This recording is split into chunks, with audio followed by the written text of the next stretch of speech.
And I think the last thing that I'm going to say, but definitely not least, you'll be seen as less valid in the workplace and you won't be taken as seriously.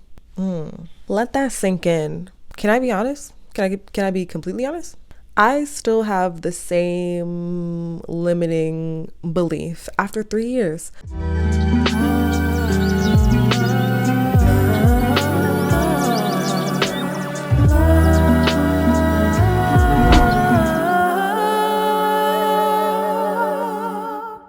Hey y'all, welcome back to Holistic Flow. I am your girl Lolo, and in today's video, I'll be telling you a couple of self-limiting beliefs that may be in your head of why you're telling yourself that you shouldn't get locks at this time or it's not the right time to start. These are all things that we may think in the back of our head based upon judgments that may be cast upon us, how we perceive other people or how we perceive other people carry themselves or look based upon societal lenses. So this isn't necessarily based upon our lens of how we view things. A lot of us are just afraid of how we'll be viewed, and that forms our opinions about our decision making. However, I want to encourage you to release any self-limiting doubts or beliefs or fears of the uncertainty if you haven't started your locks, and even if you've started your locks and you're in the starter lock stage and don't know what the next few months or even years may hold for you, this is super important. So let's go ahead and get into the video. If you like it already or if you haven't subscribed yet, a lot of you all are watching my videos and I appreciate that so much, but you haven't subscribed, why not? Hit the subscribe button. That way you can get notified because I make videos every 2 weeks and I have plenty of not just long videos, but also YouTube shorts, y'all. So go ahead and hit that subscribe button and give this video a thumbs up because I know you already like the video. It's going to be some fire stuff that I mentioned here. Let's get into it. So the first thought or self-limiting belief that you might have in your head that keeps you from starting or continuing your lock journey is that I'll miss my natural hair. I'll miss my natural curls, or I won't see my curl pattern. A lot of people have personally asked me this question, like, do I miss my loose natural hair? Do I miss certain styles? Do I miss just seeing my curls or running my fingers through my hair or being able to, get to my scalp without having to, I don't know, whatever. And the answer is no. I mean, that's personal for me, but I feel like when you're going through the stages of your lock journey, those stages, like the starter lock stage, the teenage stage, and on, it's preparing you to get used to having the permanence of locks, having the commitment of locks. It becomes not only a commitment, but just a way of being. You're just used to seeing your hair in the state that it is. I've had my locks for 3 years now, over 3 years. And I have no expectation or no anticipation or anything within the next few years, honestly, to do away with my lock journey. I love having locks. It's so much more easier. But as it pertains to my loose natural hair, I personally, before I got locks, I tried every hairstyle. Like I had so many different colors in my hair. I had purple hair at one time. I had brown hair, black hair. I had blonde hair. Like I had so many different colors and so many different styles, and I expressed myself a lot through those styles, but I realized that I don't miss my loose natural hair because to me personally, locks are just a lot more of an advantage in many different ways. So I don't think that you should worry about missing your loose natural hair. If you worry about that, then at any time in your lock journey, you can comb out your locks or cut out your locks or however you want to take them out. But in my own personal belief, that is not something that should keep you from starting your locks. The second self-limiting belief that one might have that keeps them from starting their lock journey is that they'll say, I won't have versatile hairstyles. I won't be able to do as many hairstyles as I did when I was loosely natural. The thing I would say to that is you probably won't want to do that many hairstyles, first of all, because locks look great. Personally, I think that once you're in your lock journey, you'll find that you can be a lot more versatile than what you think. Now, some people have just a couple locks, and by couple, I mean 50 or less. Now, that means that you might not have as much versatility as you would like. For example, I have 68 locks, and I can do certain styles.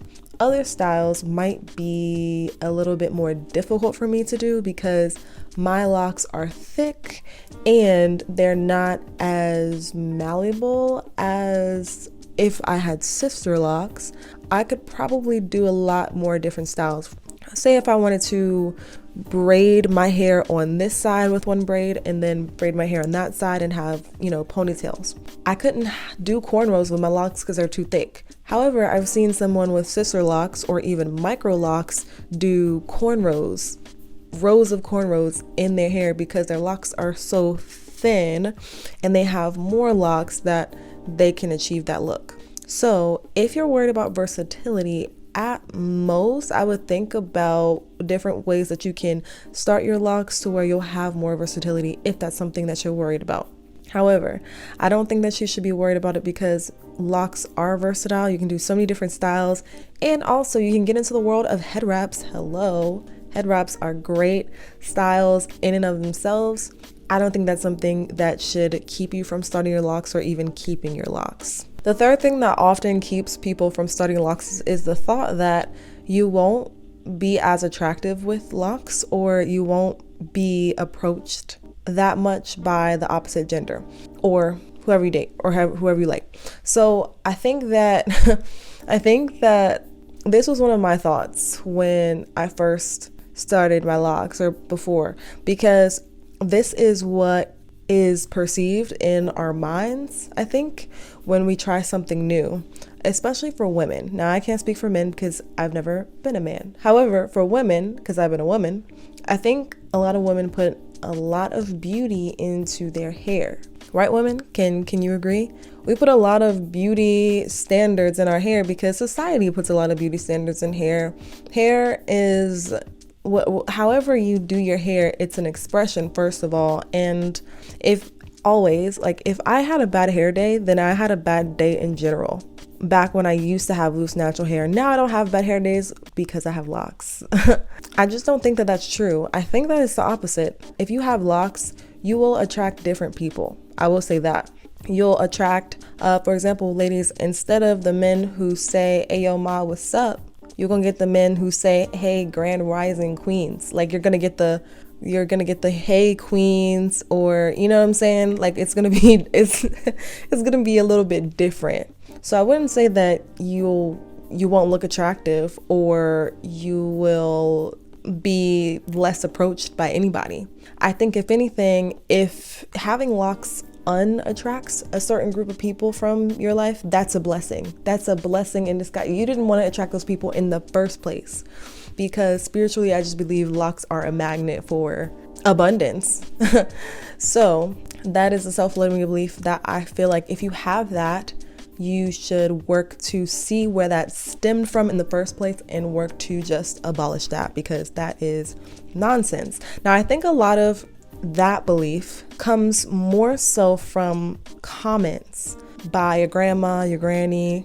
It's always the women elders, like by mama, and maybe they deep down may mean well, but this brings me into the next belief or the next thing in general that keeps people from starting their locks, and it's the comments from your family and friends. Honestly, your friends in good intentions may tell you, "No, don't start your locks because your hair is too pretty to lock up." How many of y'all have heard that? Or don't start your locks because you probably won't be as attractive, or don't start your locks because of this, because of that, because of the. To be honest with you, unfortunately, all the people who are saying that believe that about themselves. They believe that if they were to change their hair in some way, or they have an insecurity about themselves because they probably heard it from someone else and that someone else heard them from someone else. So that belief just keeps being planted over and over and over, and that seed that was planted keeps growing like a tree, and the branches reached your leaves. So now you believe that about yourself and you allow those comments to get to you. But I don't believe that you should, because you create whatever you want to believe about yourself. It's just, what are we repeating inside of our minds? Whatever you're repeating inside of your mind obviously is going to be what you believe. Is that belief serving you? Because if it's creating fear, if any belief within you is creating fear, It's not a belief that is, first of all, instilled in a good heart intention. So take what serves you and then leave what doesn't. So then next self-limiting belief that people have that keeps you from starting Locs is that you don't want to go through the phases of the lock journey. You don't want to go through specifically the ugly phase.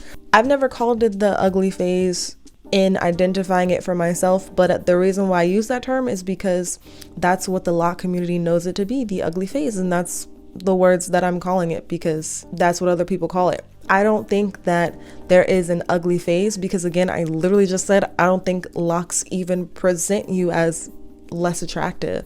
I think that these stages are to prepare the mind for the commitment of the lock journey. I did a video on this titled "Heavy is the Head That Wears the Crown." I think that was the thumbnail or the words on the thumbnail, whatever. But look at it right up here. It's a video that I did about the commitment that you don't know that you're making when you first get your locks. But if you're able to go through those stages, then you're able to sustain the mindset that it takes to wear your locks with more confidence, with more pride about your crown, with more peace from the naysayers and nobodies who try to create and instill this fear about us, about our hair inside of us. So the belief that you don't want to go through the phases can be just a preparation for you to be more patient, not just about your hair, but in life. Everything that we go through physically, mentally, it's to be applied in more than one way. So think about how this is like a more so of a holistic journey and not just a journey of the mind, not just a journey of the hair. If that resonates with you, then take it. If it doesn't, then just leave it. By the way, if you didn't know, I'm hosting my first ever in-person retreat for you all called Crown Connection Retreat. And guess what? If y'all didn't know, the digital loctician is going to be there. She's going to help you answer all of your lock journey questions and help provide you with a holistic lock journey regimen personalized for you. We're going to be there in the heart of nature in Pennsylvania. That's in the US. It is from May 23rd to May 27th this year in 2024. And I am super excited to share it with you all. We'll be embarking on wonderful weekend in nature, resetting our circadian rhythm, reconnecting with others who are on the same journey, on the same path of mindfulness with your hair, and abolishing thoughts instilled in us by texturism, beliefs about texturism, beliefs about the hate of your hair.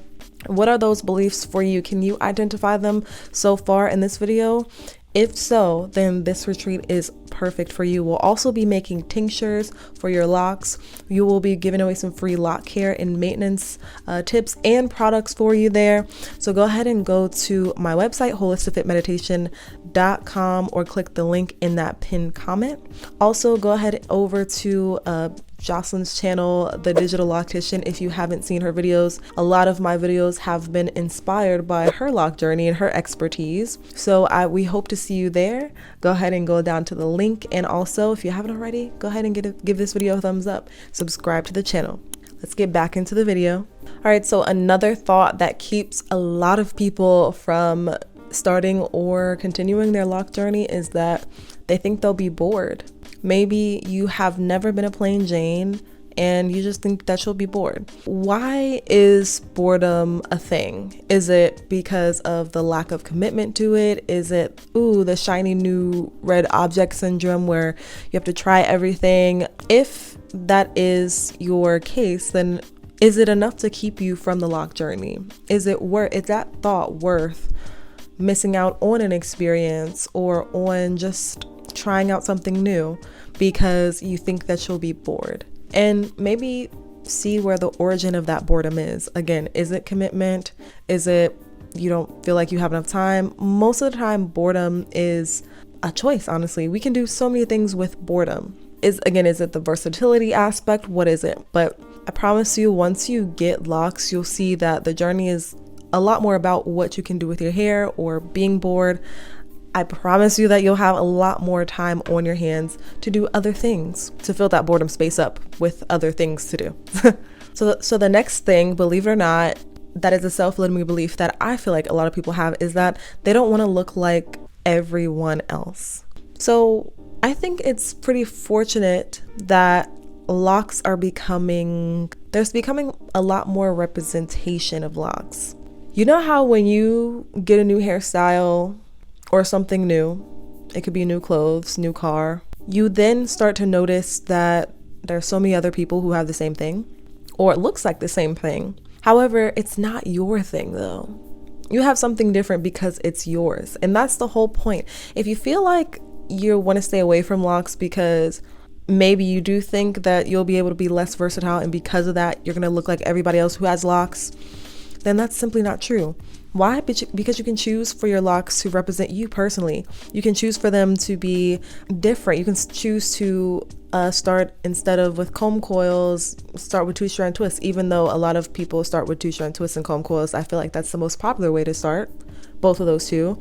However, the most important thing to remember about this is that your locks will not look like anybody else's because it's your head of hair. Unlike a car, unlike new clothes, it is your DNA. So there's no way that your hair could look exactly like someone else's hair. It may look very similar, but the way that you rock it and your style and your taste and plus your DNA will make it a lot different. You can still share your individuality if you have locks. And I think that it is really important for there to be representation in the lock community of different types of locks and create a conversation around it. It's one of my favorite things to do. And I think the last thing that I'm going to say, but definitely not least, is huge. This self-limiting belief is that you'll be seen as less valid in the workplace and you won't be taken as seriously. Let that sink in. Can I be honest? Can I be completely honest? I still have the same limiting belief after 3 years. I still have the same limiting belief that if I showed up in a corporate environment with the way that my hair is currently right now, I would not be taken as seriously. Well, first of all, because of the color of my skin, I'm a marginalized group of people. I'm a part of a marginalized group of people. But on top of that, while the narrative or the societal standard of straight, groomed, slicked back, laid down, laid to the side, all of that is pressed very hard by society, it makes it less possible to believe that you'll be taken seriously in a corporate environment or just taken seriously in most environments that are predominantly people who don't look like you. And this is perhaps one of the most difficult things to get over in this list. So you may have some that are more difficult than these, but I'm speaking for myself in the sense that this is really difficult. I would go back to what I've said before about your locks attracting things that are for you. Locks are a magnet. I mean, you get to know that once you get into the lock journey and have more of these conversations, that if you believe in the spirituality of hair. I mean, it's anatomy. What happens when you go from a warm room to a cold room? Your hair stands up on your arm. I'm a little bit cold right now, so my hair is literally standing up on my arm. That shows you that hair carries neurons that send messages from the brain to the body. What happens when the hairs on your head are sensing messages from the brain to the body? That means our hair is literally an extension of the brain. They're neurons. Billions and billions and billions of neurons. They sense energy literally anatomically. So how can it not be an energetic thing, a spiritual thing? Therefore, locks can be a magnet for and attract what you need, the spaces that you need to be in, the people that you need to be around, right? If you believe that, or if you believe that it's just a hairstyle, maybe if that serves you, then that's great. However, I would challenge that belief every single day and keep telling yourself things that affirm what serves you. Keep telling yourself things that uplift your natural self. At the end of the day, we have to learn more to love this because this is natural. It's how your hair naturally grows. The more that you accept the natural way of things, the natural flow of things, the natural beauty of things, the more okay we will be with being in spaces who may not accept you fully because you accept you fully. And that is what I'll end off with on that note, thank you all for watching this video. Comment down below which one resonated with you the most. Make sure to check out all my YouTube shorts. I have tons and tons of them, and will continue to put out tons and tons of YouTube shorts. And make sure that you're subscribed. I'll hope to see you in the next video. Until then, I'm sending peace your way, love your way, and joy to you, your family, and your friends. All right, y'all. Peace.